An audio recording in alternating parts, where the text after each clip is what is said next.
Allô la famille, bienvenue sur ma chaîne. Je suis contente de te retrouver aujourd'hui pour une nouvelle vidéo dans laquelle je vais partager avec toi 3 graves erreurs que j'ai faites dans ma vie chrétienne, ok? Qui auraient pu me nuire, qui auraient pu me détourner de où est-ce que Dieu voulait que j'aille. Je les partage avec toi pour que tu ne fasses pas les mêmes ou que si tu es en train de les faire, tu réalises que ce sont des erreurs, que tu réalises la gravité de l'erreur, tu sais, et que tu reviennes où est-ce que Dieu te veut. Parce que moi, c'est ce que je veux pour toi. Je veux qu'en tout temps, en toutes circonstances, tu sois toujours dans le plan parfait de Dieu pour toi. Ok? Donc, je lance le générique et on se retrouve tantôt.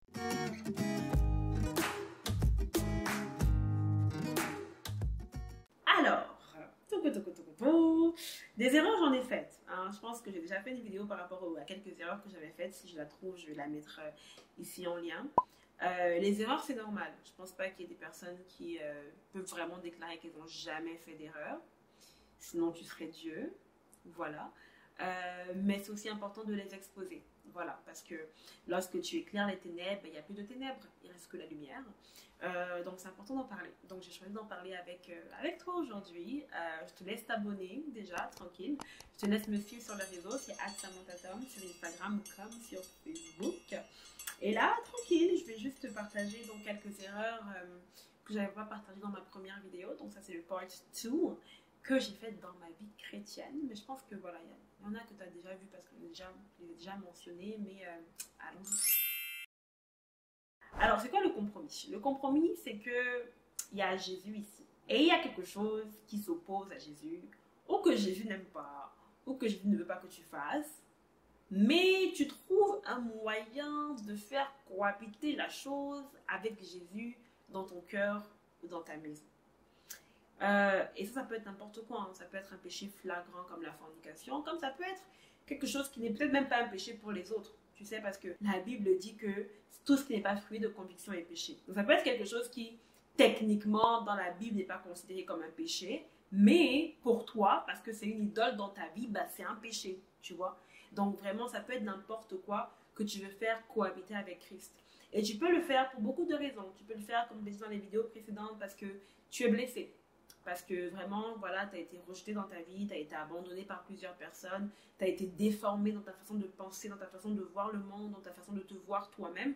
Donc tu t'accroches par exemple à un amour ou à une relation qui ne plaît pas au Seigneur. Tu ne le fais pas parce que tu veux désobéir à Dieu, tu ne le fais pas parce que tu n'aimes pas Dieu. Voilà, mais tu le fais vraiment malgré toi. Tu ne sais pas quoi faire d'autre pour être comblé parce que tu ne comprends pas que c'est en Christ que tu vas trouver la plénitude, parce que la Bible déclare que c'est en Christ que se trouve la plénitude de toutes choses, tu comprends?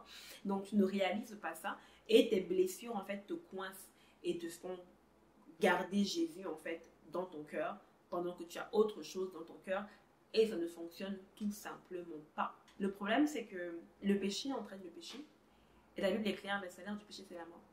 Donc on peut enlever la phase du péché parce que le compromis entraîne le péché entraîne la mort, donc on peut enlever le milieu et directement aller lier les deux qui sont au bout et dire que le compromis entraîne la mort en fait. C'est aussi simple que ça. Le compromis va entraîner ta mort spirituelle. Le compromis va ouvrir les portes à l'ennemi dans ta vie parce qu'il aura un droit d'accès dans ta vie. C'est de dire qu'ok, je reste dans la main de Dieu parce que, écoute, il ne m'a pas chassée, je suis toujours chrétienne, même s'il y a du péché dans ma vie. Cependant, j'ai ouvert, c'est comme si c'est dans la maison de Dieu, mais que tu ouvres ta fenêtre au diable. Le diable, même s'il est limité parce que Dieu ne t'a pas encore chassé hors de la maison, que toi, tu n'as pas choisi de quitter la maison de Dieu, il est quand même possible qu'il puisse t'envoyer quelque chose par la fenêtre. Tu vois ce que je veux dire? Donc ça, c'est une autre grande conséquence du compromis dans la vie du chrétien. Tu ne peux pas te le permettre. Il n'y a rien qui va fonctionner. Il y a forcément une conséquence grave qui va rentrer. Donc moi, ma conséquence, ça a été ça. Ma conséquence, ça a été de me retrouver dans le péché. Heureusement, Dieu m'a préservé parce que ça aurait pu être encore plus grave que ça. Heureusement, le Seigneur m'a rappelé et j'ai réussi à finir par l'entendre et à faire ce qu'il voulait. Il y a ce passage-là qu'il m'a donné à l'époque qui dit que, je pense que c'est dans Apocalypse, hein, si tu es chaud, bah, sois chaud. Si tu es froid, sois froid. Mais si tu es tiède, je vais te vomir. Et là, j'ai compris que non, ça ne fonctionne pas. Parce que ceux qui sont froids, Dieu veut les emmener à lui. Donc, Dieu est en train de chercher ceux qui sont froids dans la rue pour qu'ils soient chauds. Ceux qui sont chauds sont là, ils sont couverts, ils sont avec Dieu. Toi qui es tiède là. Ah, Jésus a été clair. Que vraiment, lorsqu'il est rentré dans dans la ville de Capernaum, je ne sais plus, mais lorsqu'il est rentré dans cette ville-là et que les gens ne croyaient pas en lui, Jésus leur a dit qu'il serait traité encore plus durement que Sodome et Gomorrhe. Pourquoi? Ils ne péchaient pas plus que Sodome et Gomorrhe. Mais eux, là, ils avaient connu Jésus, ils avaient connu la vérité et ils l'avaient quand même rejeté. Ils avaient choisi de ne pas croire en lui, contrairement à Sodome et Gomorrhe. Ils avaient choisi la tiédeur, tu sais, alors que Sodome et Gomorrhe étaient totalement froids. Tu sais, eux, ils vivent leur vie, ils n'ont pas Dieu. Ok, Dieu, dans un certain sens, va prendre cela en compte que, ok, ceux-là ne me connaissent pas. Alors que toi qui connais Dieu, tu sais, tu es doublement mal prise. Tu es mal prise parce que le Saint-Esprit est en mode, yo, c'est quoi ton problème? Et tu es doublement mal prise parce que le diable t'attend. Et il sait très bien que le péché qu'il a fait rentrer dans ta vie, que tu trouves doux, que tu caresses le soir en allant te coucher, tu es content, tu gardes ton péché, oh le mensonge, oh j'aime ça, c'est doux, je vais encore mentir aujourd'hui. Il va finir par créer ta chute avec ça en fait. Et même si le Seigneur restaure, même si le Seigneur relève, je peux te dire qu'il y a des choses que quand tu vis là, tu les vis jusqu'au bout. Tu sais, Dieu a le droit de limiter sa grâce dans ta vie. Dieu peut dire que je t'envoie ma grâce et tu seras couvert jusqu'au bout. Dieu peut te dire, écoute, ce que je t'ai donné là, ça te suffit, vis avec. Tu vois ce que je veux dire? Et donc ça, c'est une grave erreur que j'ai faite. Et je bénis Dieu parce que, ouais, comme je dis, c'est pas aller dans les extrêmes dans lesquels ça aurait pu aller. Mais le compromis, non. Jésus prend sa place. Il est le numéro 1. Et puis ça s'arrête là. Une deuxième erreur que j'ai faite dans ma vie chrétienne, c'est de manquer de discipline. Ça veut dire que manquer d'organisation, penser que voilà, oh j'aime Dieu, donc forcément je vais me vouloir, je vais avoir envie de prier. Et je vais avoir envie de toujours lire ma Bible, et je vais avoir envie de toujours méditer, je vais avoir envie de toujours aller à l'église. À côté de ça, l'erreur que j'ai faite aussi, c'était de vivre avec mes émotions et de me dire, ok, si je n'ai pas envie, c'est correct. Si je n'ai pas envie, ça va, c'est pas plus grave que ça. Mais si, c'est grave. Si, c'est grave. Parce que tu sais, quand tu lis la Bible, je ne trouve pas de passage où je te dis que si tu as envie de lire la Bible, lis-la. Si tu as envie de prier, ah, tant mieux, prie. Si tu n'as pas envie, ne prie pas. Si tu n'as pas le temps de passer un temps de qualité dans la présence de Dieu, alors ne le fais pas. C'est pas ce que la Bible nous dit, tu vois. Et dès le moment où tu penses que tu vas te laisser diriger par tes émotions, ta vie spirituelle va en pâtir. Tu vas décroître. Tu vas shrinker. Tu vas devenir tout petit, tout petit, tout petit, tout petit, tout petit en fait. Tout petit. Parce que tu as besoin d'être spirituellement nourri. Tu as besoin d'être spirituellement fort. Moi, je vous l'ai dit, Dieu est mon carburant en fait. Donc même pour les choses qui semblent très naturelles ou alors qui semblent mondaines, je ne sais pas moi, comme aller au travail, I need God for that. J'ai besoin de Dieu pour travailler. Pas seulement pour les choses du ministère, faire des... Non, j'ai besoin de Dieu. Des fois, j'ai besoin de Dieu pour faire la cuisine. Parce que des fois, là, je regarde ça, je suis comme, Seigneur, je ne suis pas capable. Il va falloir que tu m'aides, il va falloir que tu m'aides à préparer, il va falloir que tu m'aides à trouver la bonne recette, il va falloir que tu m'aides pour faire en sorte que ça réussisse. Je prie même pour tresser ma fille, parce que je suis comme, j'ai besoin de Dieu dans tout ce que je fais. Et je ne peux pas me permettre de le mettre de côté ou d'y aller avec mes feelings. Parce que tu le sais que la chair est faible. Tu sais que la chair veut toujours quelque chose de différent. Même si tu as le feu, tu es parti à une retraite spirituelle, ça a été fire. Tu as même ressuscité les morts. Je peux te dire que tes émotions et tes feelings, si tu les laisses te diriger, finiront par prendre le dessus. Et ta plus grande victoire, juste après ça là, tu vas tomber au plus bas. Et quand je te parle comme ça, je me rappelle de l'histoire d'Élie. Élie s'est levé là, il a fait quelque chose d'extraordinaire. Le gars a fait venir le feu du ciel. Ça dit que moi je regarde ça comme ça, je me dis mais il m'a le feu, donc j'ai même pas de mots pour ça. Et dès qu'il finit ça, Jézabel dit trouvez-moi Élie, je vais lui couper la tête. Voilà Élie qui tombe en dépression, il veut mourir. Tu imagines? Tu viens littéralement de faire tomber le feu du ciel et maintenant tu veux mourir. Like, tout ça pourquoi? Parce que tes émotions, tu t'es laissé guider par tes émotions en fait. Parce que tu as laissé tes émotions te balader, parce que vraiment Jézabel a parlé, ça a touché ton cœur, tu as laissé la crainte, la peur te toucher. Non, non, non et non, non. C'est une erreur dans sa vie chrétienne de laisser tes émotions te guider, de laisser tes sentiments. Tu as droit à tes émotions. C'est normal de ressentir des choses, c'est normal d'être blessé, c'est normal d'avoir peur à un moment donné ou à un autre, c'est normal de ressentir ce que tu ressens, mais tu dois comprendre, c'est là que le fruit de l'esprit rentre encore en compte, que la maîtrise de soi fait que ce n'est pas ça qui va décider ce que tu vas faire. Oui, tu ressens quelque chose parce que tu es humain, mais ce n'est pas ton ressenti, ce n'est pas ton émotion, ce n'est pas ce que tu as à l'intérieur de ton cœur ou de ton âme qui doit te guider. Non. Ce qui te guide, heureusement, c'est ton esprit qui est connecté à l'esprit de Dieu. C'est ce que tu sais que tu as besoin de faire. Alors moi, j'ai appris à ne pas me laisser guider par mes émotions. Même si j'ai pas envie, même si je ne veux pas prier, c'est pas toujours parfait. Des fois, effectivement, j'ai pas envie, je ne prie pas. Mais la plupart du temps, 9 fois sur 10, tu sais, je vais aller devant Dieu. Même si c'est pour lui dire que Seigneur, j'ai rien à te dire parce que voilà, c'est plate, je vais y aller. Je vais me retrouver dans sa présence, tu sais. Et comme je disais, c'était lié aussi à l'erreur de se dire que, ah non, c'est chill, je prie. Et même encore récemment, j'ai fait cette erreur-là, de me dire que non, je vais prier quand j'ai le temps. C'est la pire chose que tu puisses faire. Parce que des fois, je me lève le matin, j'ai une occasion de prier. C'est parce que, je sais pas, moi, elle est à la maison, elle est avec son frère, tu vois, avec bébé K et tout. Je me dis, non, je vais le faire plus tard. Plus tard, là. 2 jours vont passer. Parce que là, il n'y aura plus le temps. Il y aura toujours quelque chose qui va se présenter. Donc là, j'ai appris que lorsque je suis dans une saison qui me permet de fixer mon temps de prière, je le fais tout de suite. Dans une saison dans laquelle je me dis, ok, je vais prier à 5 heures, à 16 heures, à 20 heures, direct, je vais le faire, ça va être dans mon programme. Si je suis dans une saison dans laquelle je ne contrôle pas vraiment mon temps, dès que je vais voir l'opportunité, l'occasion, la fenêtre, je vais courir le faire parce que je suis consciente que j'en ai besoin en fait. Et que quand je n'ai pas ça, je suis à plat. Quand je ne suis pas carburée par Dieu, mes émotions, je suis à fleur de peau en fait. Je suis incapable d'exhorter qui que ce soit, d'encourager. Je suis incapable de ne pas prendre les choses personnelles. Je suis irritable. Non, en fait. Ne pas avoir mon temps de prière, me laisser diriger par mes émotions, m'éloigne de mon objectif qui est ressembler à Christ. Donc ça, c'est une erreur que j'ai faite et que je dois toujours me rappeler de ne pas répéter. Et je t'encourage honnêtement à ne pas faire la même chose. La troisième erreur que j'ai faite pendant longtemps, c'était d'écarter le Saint-Esprit des choses que je ne jugeais pas spirituelles. Là, ça a beaucoup changé parce que comme je disais tantôt, aujourd'hui, je peux prier avant de tresser ma fille. Là, je lui ai fait des rastas. Vraiment, je suis fière de moi. Je me suis tellement appliquée. C'est beau. Honnêtement, c'est beau. Je ne suis pas rendue professionnelle, mais quand je regarde où je suis venue, là, c'est beau. Et ça, c'était possible avec le Saint-Esprit. J'aurais pas pu si le Saint-Esprit n'était pas là. J'aurais juste pas pu.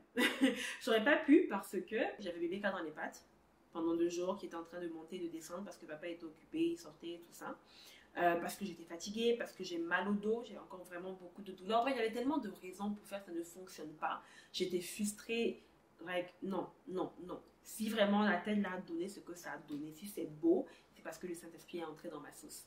Et le Saint-Esprit entre aussi dans ma cuisine. Même quand je fais le ménage, guys, des fois ça me prend de dire que Seigneur, sans toi là, je ne peux pas m'en sortir en fait. Et au départ, je voyais les gens qui faisaient ça, qui priaient comme pour un tout, pour un rien. Et je me disais, ouais, c'est trop spirituel, les gens veulent faire comme si vraiment ils aiment Dieu plus que les autres. Non, c'est parce que tu n'as pas encore compris en fait que tu as besoin de lui dans tout ce que tu fais. Si tu comprends que tu as besoin de lui dans tout ce que tu fais, tu vas prier pour tout.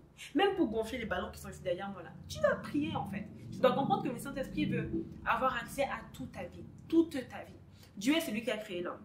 Dieu est celui qui a créé, bon, pas le monde tel qu'on le connaît maintenant, mais le concept de, ok, il y a un arbre, il y a des fruits, voilà, tu vas vivre comme ça, il faut vivre en société, tout ça découle du fait que Dieu ait créé les hommes, tu vois. Donc, il n'y a pas de choses que Dieu ne juge pas spirituelles. Non, te laver là, c'est spirituel. Prendre soin de tes cheveux. Moi, à un moment donné, justement, ça m'est arrivé récemment. Vous voyez ma touffe de cheveux, elle est très belle, mais elle demande beaucoup de travail, ok. Et récemment, il y a quelques semaines, j'étais en train de les démêler, j'étais plus capable, je voulais les couper. Vraiment, je voulais prendre des ciseaux et je voulais me raser la tête parce que je me disais, je ne suis plus capable de gérer ces cheveux-là. I can't. Je suis plus capable, tu vois. Et avant, je l'aurais fait. Il y a tellement de fois où j'ai eu ces pics, ces moments de pics de crise où c'est devenu une obsession et je l'ai fait. J'ai coupé mes cheveux comme ça une fois parce que j'étais allée à la piscine, au parc aquatique. C'était emmêlé avec la greffe parce que j'avais des lignes de greffe dedans. Je m'étais donc, il devait m'arriver ici. J'ai pété un câble. J'ai pas voulu attendre le lendemain pour aller au salon de coiffure. J'ai pris tous mes cheveux, j'ai passé les ciseaux. J'étais vraiment impulsive, tu vois. Mais là, quand ça m'est arrivé, j'ai dit, Seigneur, qu'est-ce que je fais avec ça? Et le Seigneur m'a rappelé que c'est une bénédiction. Mes cheveux, c'est une bénédiction. C'est ma couronne, c'est sur ma tête, c'est beau. Fait que c'est quelque chose dont je devrais apprendre à prendre soin. Ok? Donc, j'étais comme, ok, d'accord. Ok, je suis capable, je vais y arriver. Je me suis calmée, j'ai fini d'en prendre soin. Je me suis pris un programme pour apprendre à prendre soin de mes cheveux. Là, ça va un peu mieux. Je ne suis pas encore totalement sortie, mais ça commence à aller mieux en fait. Et donc, écarter le Saint-Esprit de ce que tu penses ne pas être spirituel, c'est juste te priver d'un enseignant qui enseigne sur tout. La Bible dit que le Saint-Esprit vous enseignera toutes choses. Est-ce que Jésus a dit aux disciples avant de partir, attendez le Saint-Esprit, il vous enseignera toutes choses. Il n'a pas dit, pardon, toutes choses spirituelles. Il n'a pas dit toutes choses, excepté comment te coiffer, comment t'habiller, comment marcher. Non, il a dit que sur toutes choses, le Saint-Esprit va t'enseigner. Donc pourquoi tu vas te priver de ça? Pourquoi tu vas marcher frustré dans la vie? Pourquoi tu vas avoir un travail et ne pas savoir comment finir ton projet? Pourquoi tu vas souffrir parce que tu ne comprends pas une matière à l'école, mais tu ne vas pas demander au Saint-Esprit de t'apprendre à comment le gérer? Non, c'est une grave erreur que tu peux faire, que tu fais, que tu ferais en écartant le Saint-Esprit de certains domaines de ta vie. Il a sa place dans tous les domaines de ta vie. Tout ce que tu peux imaginer que tu fais en tant que célibataire, en tant que femme mariée, en tant que mère, en tant que père, en tant que frère, en tant que cousin, en tant qu'employé, en tant qu'étudiant, peu importe les rôles que tu dois jouer dans ta vie, peu importe ce que tu fais, le Saint-Esprit a sa place. Ok? Donc ce serait une grave erreur de t'éloigner de lui parce que tu te prives de lui en tant qu'enseignant, parce que tu te prives de ton épanouissement et parce que tout simplement, en fait, tu ne vis pas ta meilleure vie. La meilleure vie là, c'est quand Jésus est dans tout. Il est dans tout. Il est devant, il est derrière, il est en haut, en bas. Tout ce que tu peux imaginer en fait. Moi, je l'ai découvert et je le vois dans tous les aspects de ma vie et ça fait du bien. Ça fait du bien de sentir que dans tout, tu es soutenu, dans tout, tu es aimé, dans tout, tu es accompagné, dans tout, il y a une résolution, dans tout, tu as quelqu'un sur qui compter. Yo, vraiment, ça fait la différence. Fait que je t'encourage aujourd'hui à inviter le Saint-Esprit dans tous les domaines de ta vie, même dans ceux que tu n'avais jamais imaginé, que tu pensais que tu pouvais prier par rapport à ça. À partir d'aujourd'hui, prie par rapport à ça. Alors voilà, c'est tout pour moi aujourd'hui. J'espère que ça t'a édifié. J'espère que si tu es en train de faire une de ces erreurs-là, ça va être un rappel pour toi que il n'y a pas de vie dans le compromis, il n'y a que la mort dans le compromis. Un rappel pour toi que pour croître spirituellement, pour être mature spirituellement, pour rentrer dans une nouvelle dimension, ça te prend d'être discipliné dans ta vie de prière. Ça te prend de faire de ta vie de prière une priorité. Ça te prend de ne pas te laisser diriger par tes émotions, mais de toi avoir le contrôle sur ton corps, sur ta chair. C'est toi qui décides. Ce n'est pas toi qui subis ce que ta chair veut faire. Et enfin, que vraiment, pour être heureux, pour être épanoui, pour vivre dans le plan parfait de Dieu, pour vraiment voir Dieu se manifester dans toutes choses. Parce que des fois, on ne le voit pas se manifester, on ne comprend pas pourquoi, mais c'est simplement parce qu'on ne l'a pas invité. Ça te prend de ne plus l'écarter de ce que tu pensais être non spirituel, mais vraiment d'ouvrir toute ta vie, tous les recoins de ta vie, tous les placards enfoncés, quelque part des tiroirs de ta maison que tu ne veux pas que Dieu voie là. Ça te prend vraiment de tout lui ouvrir. Donc j'espère que ça t'a édifié. Laisse-moi un commentaire pour me dire ce que tu en as pensé. Laisse-moi un commentaire aussi pour me dire quelles sont les erreurs que toi tu penses que tu as faites dans ta vie chrétienne et que voilà, ce ne serait pas à répéter. Bon, il n'y a aucune erreur qui est à répéter là, mais que tu voudrais exhorter les abonnés, les autres abonnés à ne pas faire. Abonne-toi, je ne sais pas si je l'ai déjà dit.